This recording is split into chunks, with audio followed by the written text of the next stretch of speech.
She's going to destroy the presses of the Banner. She is going to come on to Todd. She's going to come on to Clint. She's going to do all kinds of things. It's called the fall of the House of Lord purposely. And then she will get help, Vicki, because she has a lot of problems. They were never going to bring the personalities out. In learning disorders. Next to him is Dr. Kurt Jensen. He's a psychologist who deals with parents whose children have ADD. He practices in Solon and also Rocky River. And on the end there is Michelle Horowitz. She is a mother of an ADD child. She's a patient of Dr. Ehrenberg, and she has done a lot in this community to try to educate parents on what's going on. We'll try to get into phone calls as we go along. We have a group of people who've joined us here in the audience today, all of whom are intensely interested in the question that we're bringing up.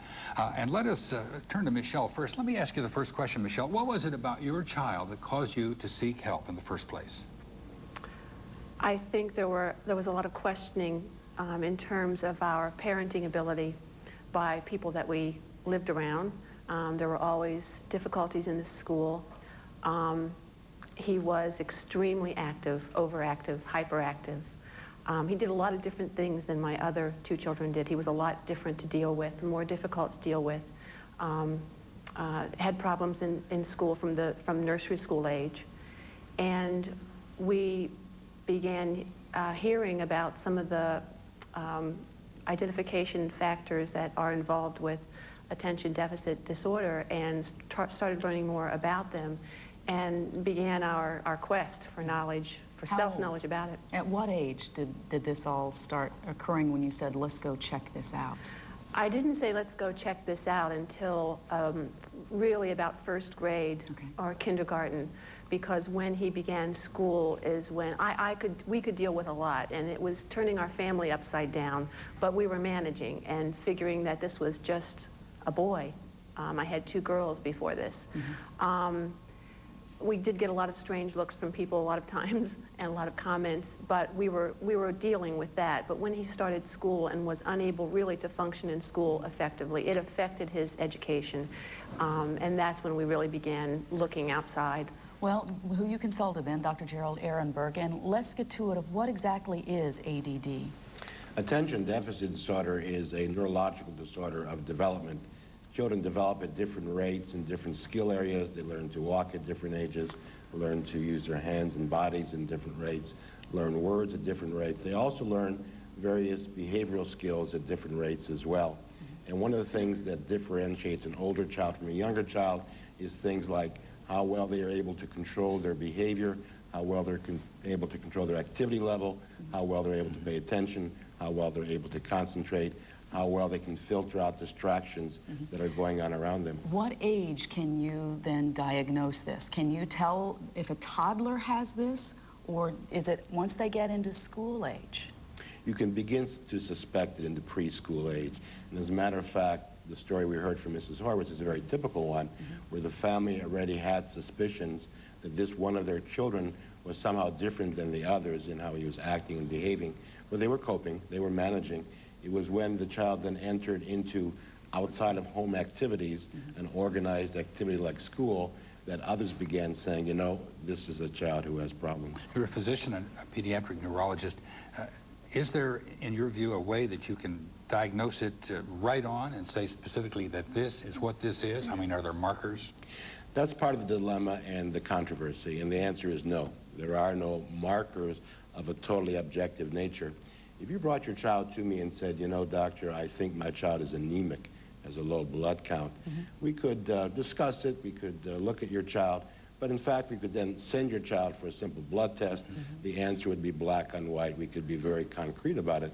But when you ask a doctor, a professional, to judge what we're talking about here, you end up without such a marker, and therefore you end up with some controversy, because where does the end of the normal childhood exuberance end, and where does a problem area begin? Well, if we turn now to the behavioral part of this, Dr. Jensen, what is it about these children that you identify to say this is ADD as a behavioral thing, not just a kid who's overactive? Well, it's the evaluation, the assessment as to whether or not a person has ADHD is really a multi-factor kind of issue. Jerry is right in that when we talk about whether or not there are clear definable markers that say, yes, you definitely have it black and white, it's difficult to come up with that. You know, recently there have been PET scans done, for example, that show that there are significant differences in the way the front part of the brain in particular operates in an ADHD versus a, quote, normal brain. So we know that there are neurologic differences. At the same time, there are some standards, some behavioral kind of predictors that tell us whether or not there is something going on. For example, there are 5 core symptoms that we look for. Overactivity, impulsivity, inattention, problems with distractibility. Problems with rule-governed behavior is a key that many people don't pick up on. I'm talking about being able to listen when people say, you know, I want you to, you know, follow these simple rules that we have posted in the classroom, for example, you know, do these things. All right. Very often these children are unable. Okay. And finally, there's inconsistency in their levels of performance. So a variety of factors can be examined. But couldn't that be any child at times, at some portion of their life, they become like this? Maybe there's some upheaval in their life? Absolutely. In fact, many factors can contribute as to whether any individual, we all can experience these kinds of symptoms. In fact, most of us do. One study showed that about 65% of the adults in the United States have experienced at least one major symptom of attention deficit disorder. 30% have experienced 2. Okay? So then how do you know when to diagnose it and when it is a case of ADD or ADHD and when it's not? There's the question. Now, it is not quite as unpredictable and circumstances as some believe. Actually, there are statistical tests that we can give that help us to examine if a child or an adult differs significantly, statistically, and in other ways, from what we would say are, quote, normal people. So we don't just look for the symptoms. We say, in these 3 areas, are you significantly different from other people? And are you impaired in some area of your life because of this? Just before we conclude this particular segment, let me ask Michelle Horowitz, what kind of treatment your son is receiving? What's happening with him now? This is, and we recommend I'm a coordinator of a support group, and this is something that we recommend as a multimodal approach to handling. You need help in the education area, you need help in the medical area, and you need help from other parents and from a support group. So we go about it ourselves through all 3 of those areas. Is he on medicine? He's on medication. He has a medical team. He has a psychologist, a neurologist, and we work very closely with the school in working up his educational program. And was there a big turnaround once he got on the medication and went through all this, that he is more focused? It's been very beneficial. It's not an overnight miracle type of cure. You don't put your child on medication and say, oh, this is the way he's supposed to be. It's definitely different, but you need help in all different areas. You can't just use and rely on medication because it just won't work. So it's an ongoing process.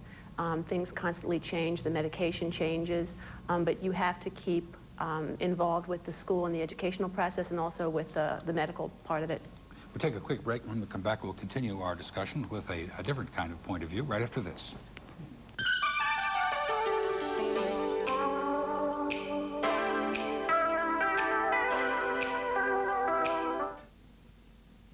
Dr. Ray Guarundi and Dr. Richard Condig are both child psychologists in practice in this region, and Ray has come here frequently over the years. We've discussed this issue before, Ray.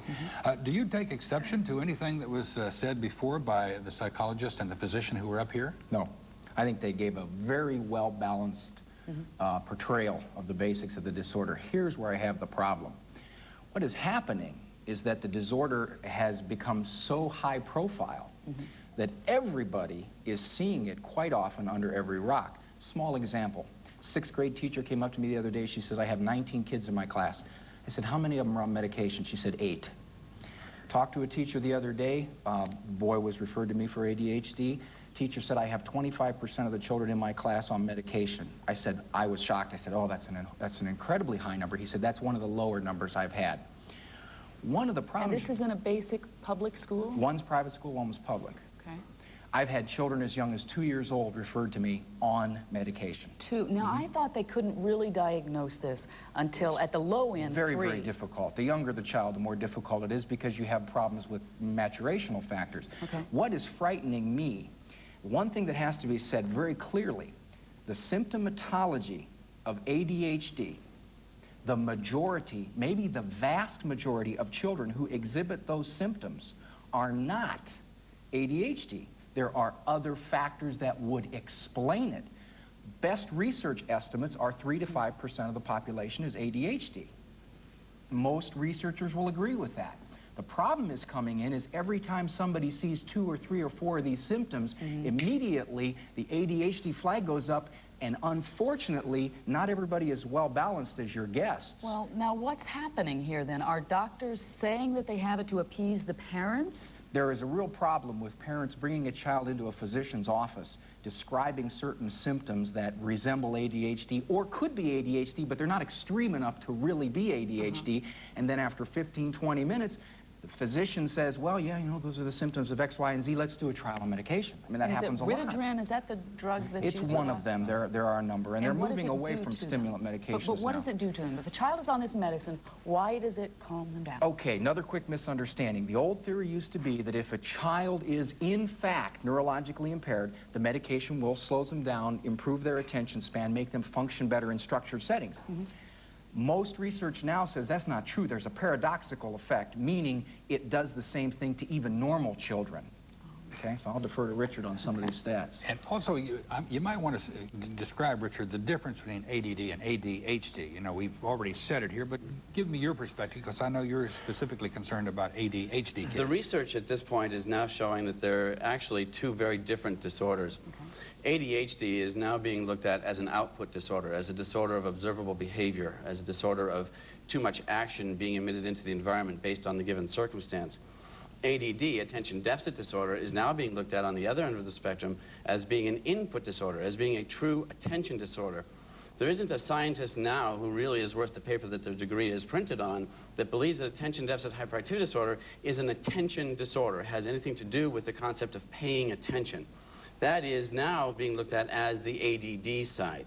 And that's out of the University of Massachusetts. Dr. Barkley does that research. So which of the 2 is more prevalent then? Which are we talking about the most, the ADD or the ADHD? The ADHD is clearly the more prevalent at this point. However, we're now starting to recognize the differences, and it's my belief that we'll start seeing an increase in the numbers of the ADD just because we're starting to recognize it Now, more. is this just a behavioral thing then? Again, they were talking about doing PET scans and such to see this. Is that Well, how you it's pick this behavioral out? in your ability to observe it. The PET scan studies, they did show an underactivity in certain areas of the brain, and that's what the central nervous system stimulants do. They bring those up to near non-ADHD levels. Okay. Here's a caller with a question. Good morning. Go right ahead. Yes, I was wondering, my son was diagnosed with ADD, and he's very mean. He's real mean to other children. He doesn't listen to me at all.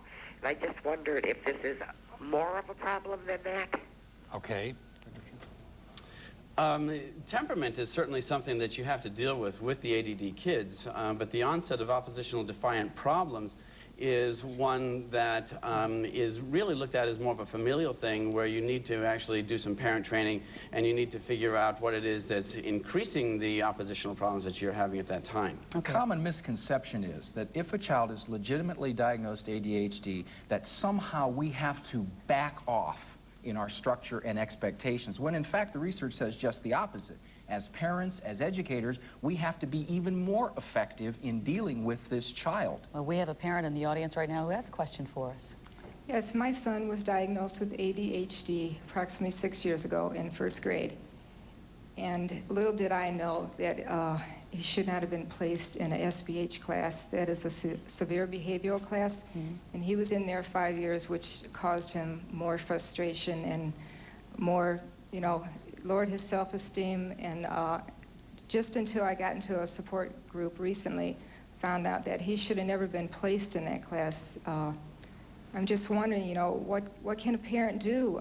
You know, if, like, the schools knew that he shouldn't have been there, but, you know, is there some way that parents could find out, you know, how to get knowledge of going to these support groups. It's a good Otherwise, point. they're lost. Yeah, what do they do? Does that mean a child with ADHD or ADD has to be in a special classroom, or can they be in a regular classroom? Can the parents make the choice? Many of the children that are diagnosed with ADHD or ADD are put into SBH classes because they do become behavior problems. There's a thing called an IEP, an individual education plan, that many schools come up with that I've read thousands of them, and I've never seen the one intervention that I would like to see, and that is to increase the pace of the curriculum. If you increase the pace of the curriculum, then what happens is the task in the school actually captures the attention, rather than trying to do it the other way around and have the attention capture the task. If you do that, then you'll find you'll have much less problems. Okay. At the moment, as a matter of fact, one of the people we're going to have coming up here in a moment is from Lawrence School, where they deal with that, and we'll get their viewpoint on how they educate children with ADD, ADHD, so they aren't behind and don't feel ostracized as your son did. Right. Okay, we'll have that coming up in just a moment, too. We'll be right back with more.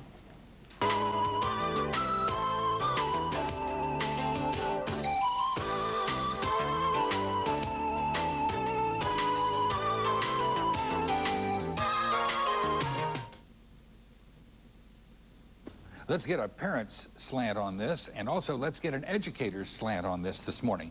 Brad Rogers is here. He comes here frequently. He helps us with educational matters. He is an education specialist, director of students, actually, at Lawrence School. That's a private school that deals with a lot of kids with ADD. Nice to see you. Thanks for coming. Nice to be here. Dr. Jensen is back up here. Doctor, thank you again. And Lita Miller's here this morning, and she's a parent of children who have been diagnosed as having ADD. And first of all, you might tell us, Brad, about Lawrence School, how it was structured and what it does. Certainly. Lawrence School is a private school located in Broadview Heights, and we serve children that have been diagnosed and identified as having learning disabilities or attention deficit disorder. We have an enrollment of 200 students, and they're in grades 1 through 8. It's a very structured environment, maintaining an 8-to-1 student-teacher ratio. And how does a child come to you? Well, I think the children that come to us have experienced school failure, and we are an alternative to other schools that exist. And parents come to us looking for assistance. Their child is not learning, their child's failing, they're having self-esteem issues, and they need an alternative, a nurturing environment that will set these kids up for success, because they are bright kids. And you have a very good ratio of teachers to students, right? We certainly do. We've got an 8-to-1 student-teacher ratio. Again, it's a very structured environment, and the teaching is very intense. It's very active. The teachers are on the go all the time. And what's going on right here? She has her kids lined up. Right now, you're looking at one of my teachers working a group of students getting ready to go into social studies. You're seeing that she's given them instructions. She's now working on some directionality. They're learning north, south, east, and west in this little episode. And you can see that they're very involved. This is a use of what we call a memory board. We involve the third sense, the tactile sense at Lawrence School, where we believe teaching and learning is a multi-sensory approach. Here you can see the kids stroking the memory board, reviewing a definition, trying to stimulate more memory and retention. How did you happen to send your kids there? Initially through just sheer desperation. My oldest son was failing in school. He'd been identified as having learning disabilities. And we felt like we were out of alternatives. We'd heard about this school, and we're actually looking for a summer tutoring program. Put our son in the summer program, and discovered miraculously that his behavior suddenly calmed down. We were able to talk to the school about things we could work together, and then he started to make real academic progress. And that was 3.5 years ago. We have lots of people in the audience who want to raise issues, but just before we go out there, Dr. Jensen, I'd like to ask you, how can parents seek help in the educational structure? There are not very many schools like Lawrence, and there are not very many kids who can go to Lawrence. So what's a parent to do? What's a mother to do? A good Exactly. question. A good question. There are a number of things that really have to be addressed in considering that question, Fred. And I think Brad and I have both seen that one of the most common mistakes made is that parents, especially with an ADD child who might be having a number of problems within a school setting, that what happens is that they come in with a school versus family kind of attitude. And what happens then is often conflict. We like to work with families to try to get them to work with the school so that the best outcome can be found for family, for child, for school. And now we have questions in our audience for you this morning. Hi there. Good morning. I don't really have a question. I have a comment for Dr. Kundig. I have a son that has ADD, and you said that the more you bombarded them with information or material that they functioned better, and that's not true. When you take a child that has attention deficit disorder and you bombard them with lots of material, their system shuts down and they don't function better. So I disagree with that. Opinion on that then, and on the counterpoint on this. Well, I'm sorry that there was a little bit of a misunderstanding. I don't mean, let me stand up. Okay. I don't mean that to bombard the student is appropriate. I mean increase the pace of the curriculum so that that student isn't sitting there bored for any length of time. I don't mean throw more information at them. I mean throw it at them faster and get them to move on to the next topic so that they don't get bored so quickly. Okay. And I would agree with that. I think that if you provide lots of stimulating information, but in a structured, sequential manner, it's going to be very stimulating for that child and keep them involved in the lesson.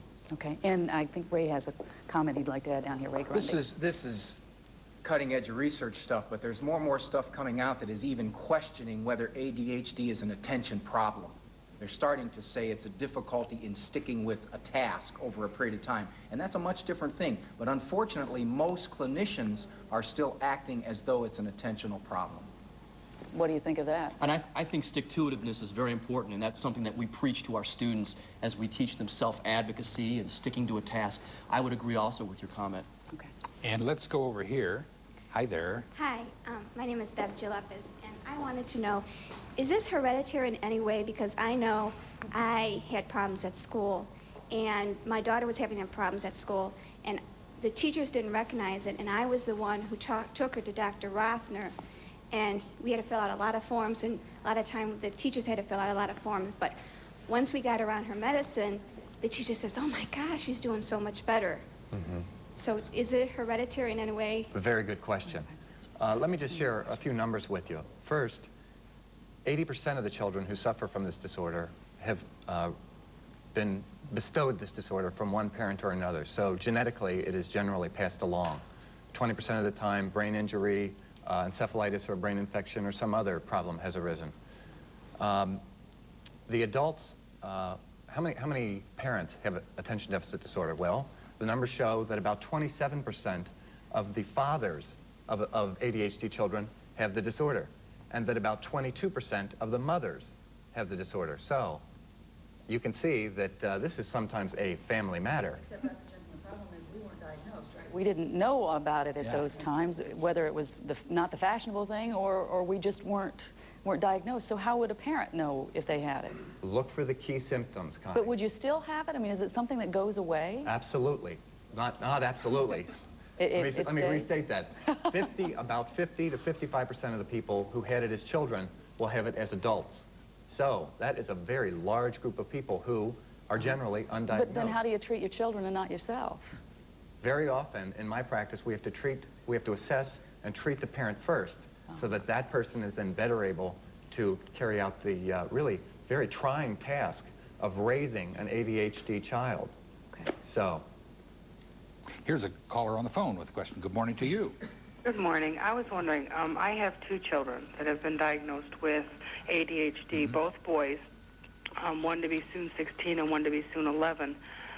Is there any help out there for government help or like tutoring help? Because both of them are not doing very well at their school situations right now. And I just was wondering, and in adult situations, is there a lot attached to it with compulsive behaviors? Well, let me comment first about your sons, and I think, yes, there is government help, if you will, in that if they are diagnosed and identified as having ADHD or ADD, they deserve what we call in the field a 504 plan, which is a strategy put together. It's a menu, if you will, of educational, a specifically designed educational menu that's going to be given to your children. I would recommend contacting the school guidance office and saying, my sons have been identified as having ADD, and I would like to design a 504 program for them. All right, thank you, gentlemen. We'll take a quick break here. And ladies, we're going to take a quick look at what news is going on, and maybe we can all just say happy birthday to Bill Youngkin today. Bill, I hope you have a chance to go on your boat this afternoon and celebrate.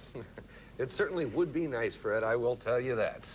Coming up today on the news at noon, It's been 1 week since a bomb rocked an Oklahoma federal building. We'll have the latest on the continuing search for victims. A high-speed police chase ends surprisingly when residents get involved. And an auction house finishes an era on a sweet note when it sells off a famous trumpet. Plus, Linda Hirsch will be here to answer your entertainment questions. We'll all be here. Hope you'll join us at noon. And the Morning Exchange will be back after this.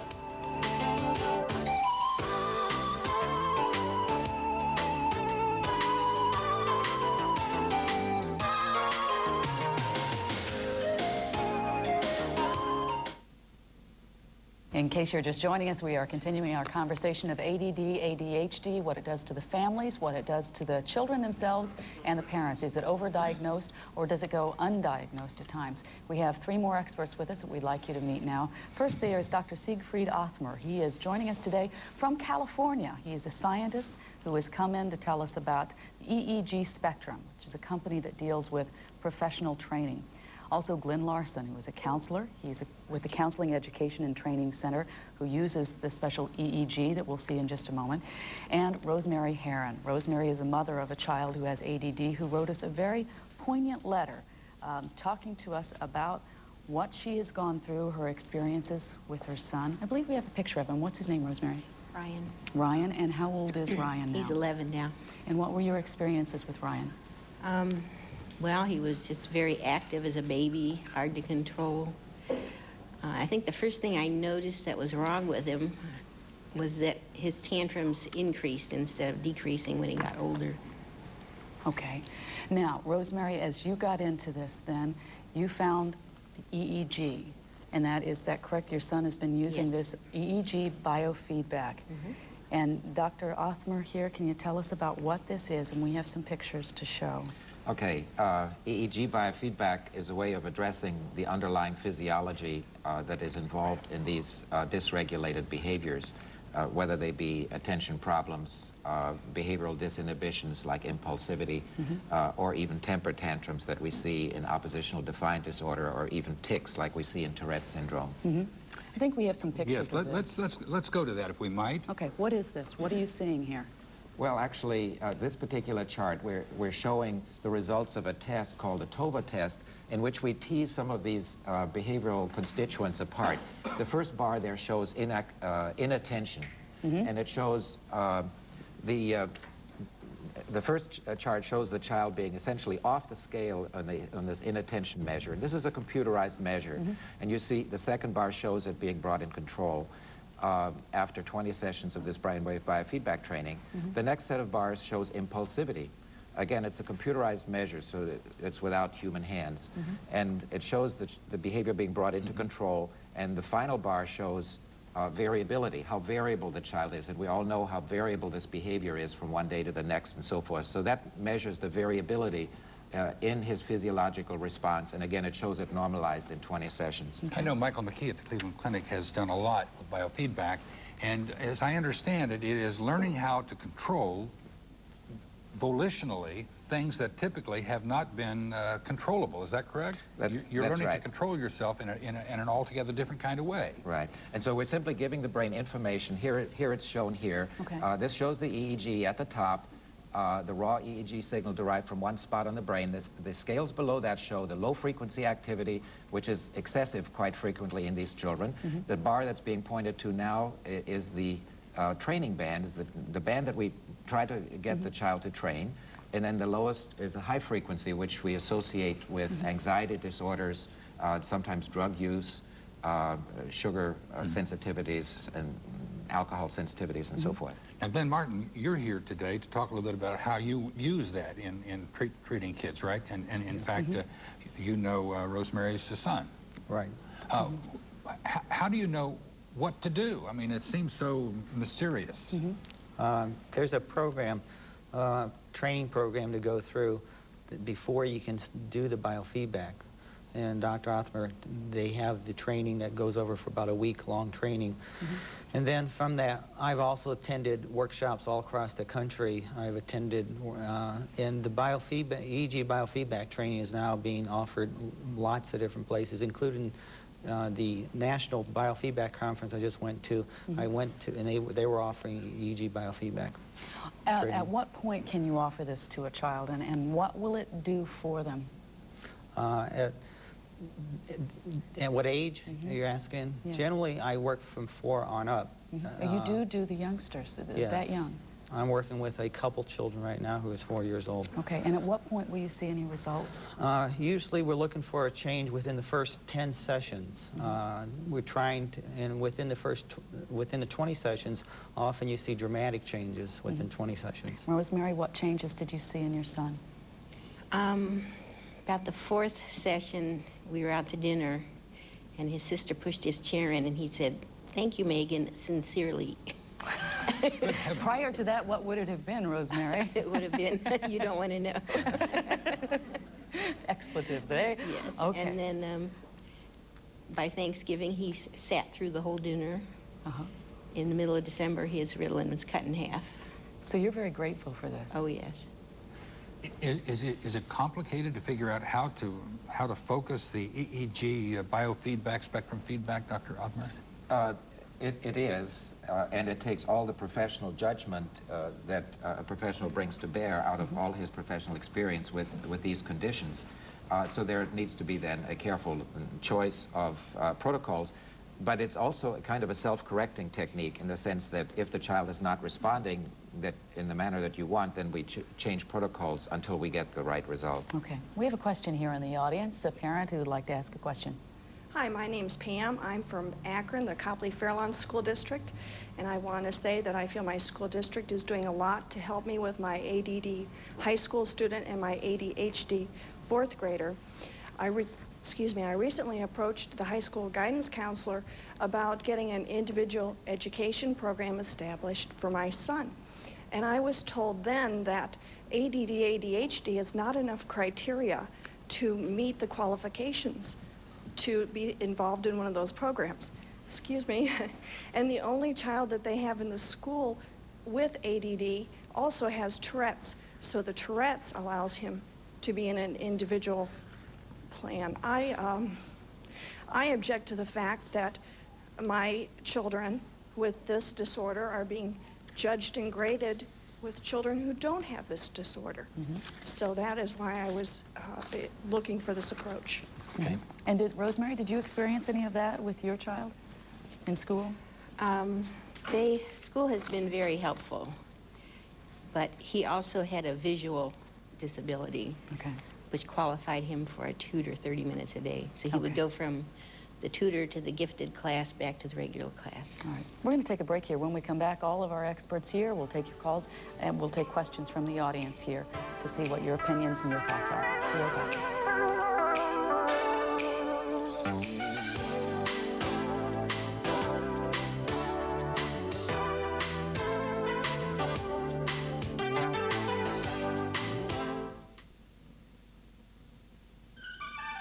Bagels for the Morning Exchange provided by Amster Bagel Bakery.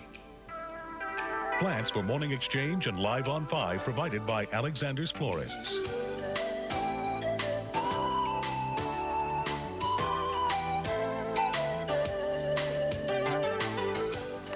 We're going to just go to the audience here now, and Michelle, would you stand up again for a minute? She was with us just a few minutes ago, and you have a response to the issue that was raised by this woman over here who said she was having difficulties. That's right. Under federal laws, a child who has been diagnosed with attention deficit hyperactive disorder, or ADD, is qualified to have a 504 plan. Sometimes they're a little vague in what they require, and so you can request that an IEP be put in place, and what you would ask is that the child be qualified for an IEP being called other health impaired, and they do qualify under federal regulations to have an IEP under the other health impaired program. And so you don't have to have a visual disability or some physical handicap in order to have that in place. Thank you very much, and made some sense, huh? But I have a young gal here who can give us a different opinion. She is 7 years old, and her name is Andrea, and she has ADHD, and she'd like to ask a question. I have a question for Mr. Rogers. How come the classes are so small? Andrea, that's a good question, and I think The classes are small at Lawrence School because it gives our teachers and students the opportunity to interact more frequently and to answer questions. If a student raises their hand, we want to get to that student right away and answer that question and challenge them and recognize all of their good things. What grade are you in, Andrea? Second grade. Are you in the public schools or are you in a special school? Mom's back here. You know Mom? She goes to St. Peter's in North Richmond. Okay, a Catholic school. Do you feel sometimes like you'd rather be in a smaller classroom? Yeah. What experiences do you have as a child who has ADHD? Do people ever treat you different or look at you funny? Well, Not no. not so much because you're on medication, is that right? Mm-hmm. What do you take? Ritalin. And how long have you been on it? Do you know? A couple of years, maybe? Yeah. Okay. How has that changed life for you? Since you went on the medicine, how do you feel different now? It helps me concentrate a little more. Okay. All right. Thank you for sharing that with us, Andrea. We appreciate that. Fred? And good morning. What's your question? Yes. First of all, I'd like to say that I'm both a parent of a child with ADHD and also a co-coordinator of a support group for parents with ADHD on the east side of Cleveland, Lake County. And I'm sitting in the audience watching this show, and it's a wonderful thing that you have all these professionals who are here to explain their different opinions, but I think that's one of the main problems with this disorder, is that there are such a vast number of different opinions. I think that's very confusing to parents. I think parents who are watching the show right now are watching it because they question the fact whether or not their child has this disorder. And I think we need to tell the parents out in the audience exactly what steps they should take right now if they're questioning this, who they should call, what they should do, how they should begin right now. There's a challenge for our panel. Dr. Jensen. First, I want to say that we have spoken about this morning as if there really is some question as to whether or not ADHD exists and what are the varied treatments available. There really is no question. This is an official disorder. Through a variety of medical and psychological studies, we are darn sure we got a disorder here. We know very reliably how to assess someone for this disorder, and we know exactly what to do in terms of treatment. There are very, very predictable treatments that are very effective. So please don't be mistaken in believing that this is some hokey-pokey thing that we really don't know much about. But let me ask you this. How do you know where to take your child to get a diagnosis? And because perhaps if you're at the wrong doctor, you might get the wrong diagnosis. And it really depends a lot on where you go. If you go to your pediatrician and they don't believe in ADHD or they don't think it's really a problem, you get then what one do you answer. do? What do you I do? think what you need to do is you need to talk with people. You need to ask the professionals at your school, talk with your pediatrician, talk with your insurance company. Many managed care companies have experts in ADHD that they will refer you to. Talk with friends and family. Find out, read, get information from all around you, and from there, seek out a professional who knows what they're doing. And both of you also, let's start down here and then we'll go to Brad. No, I just want to comment that it can be confusing, there's no question about it. I would agree with Dr. Jensen. Collecting information from as many sources as possible is a great way to start, and then you must seek help through a professional. Okay. If you don't agree with what that first professional has said to you, go for a second opinion. That's what you would do for any condition that you find distressful in your life.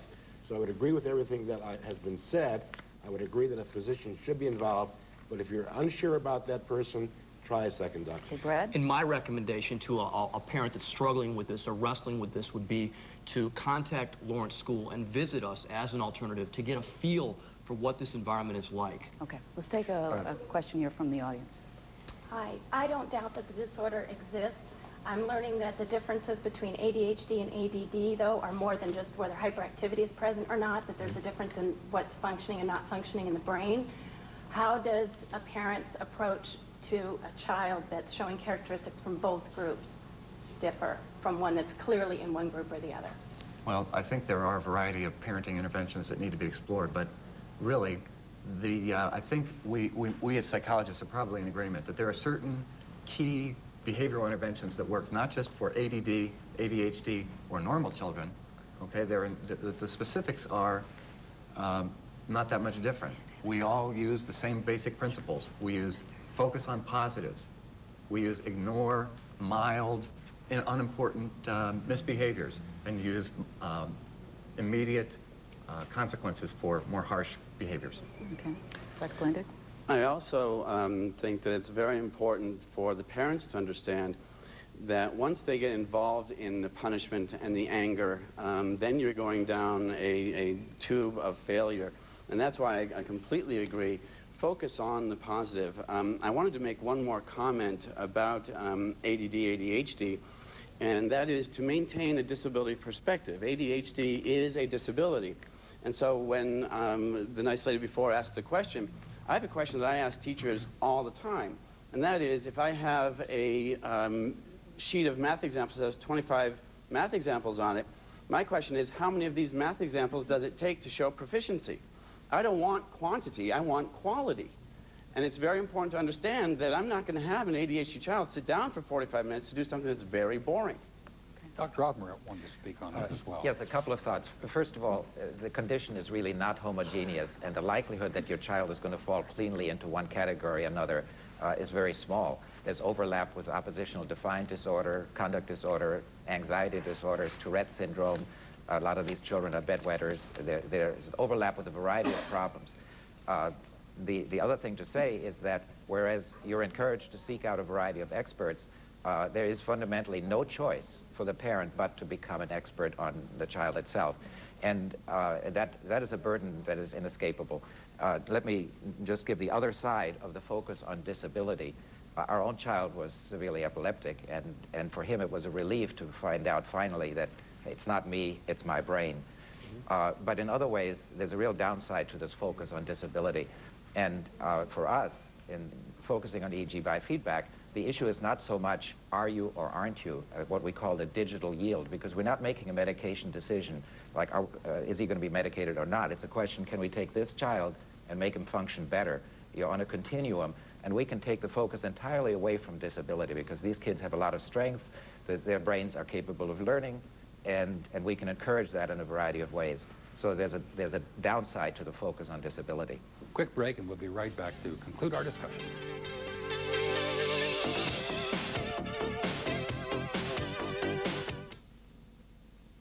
Well, clearly there are a lot of places to turn for information, and we're going to give you some of them right now on this.